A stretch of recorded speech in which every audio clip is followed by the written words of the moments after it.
বন্ধুরা, দীপাবলি কি এবং কেন পালন করা হয়? এটা হিন্দুদের প্রধান একটি উৎসব যা আলো অন্ধকারের মাধ্যমে বিজয়ের প্রতীক হিসাবে কিন্তু উদযাপন করা হয়। দীপাবলির যে প্রধান অর্থ এবং তার তাৎপর্য হলো আলো দিয়ে অন্ধকারকে দূর করা। এটি প্রত্যেক যে সত্য, জ্ঞান এবং আলোর দ্বারা মিথ্যা, অজ্ঞান এবং অন্ধকারকে পরাজিত করা যায়।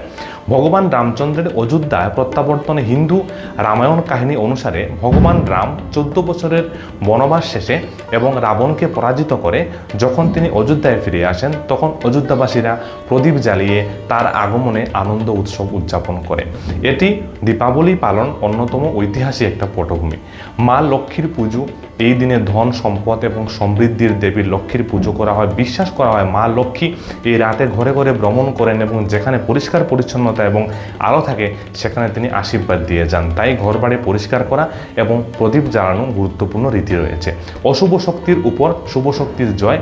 দীপাবলি শুধুই ধর্মীয় নয়, এটি এক ধরনের দর্শন ও বহন করে আত্মার আলো জ্বালিয়ে মনের অন্ধকার দূর করা।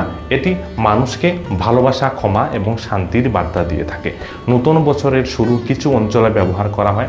আমাদের কিছু অংশে, বিশেষ করে গুজরাট এবং মহারাষ্ট্রে, দীপাবলি নতুন বছরের সূচনা হিসাবে কিন্তু পালন করা হয়। দীপাবলির আসল অর্থ বা প্রধান অর্থ হলো আলো এবং জ্ঞানের মাধ্যমে অন্ধকার, অজ্ঞতা এবং অশুভ শক্তিকে পরাজিত করা এবং শুভ শক্তি, সত্য এবং সমৃদ্ধিকে আহ্বান জানানো।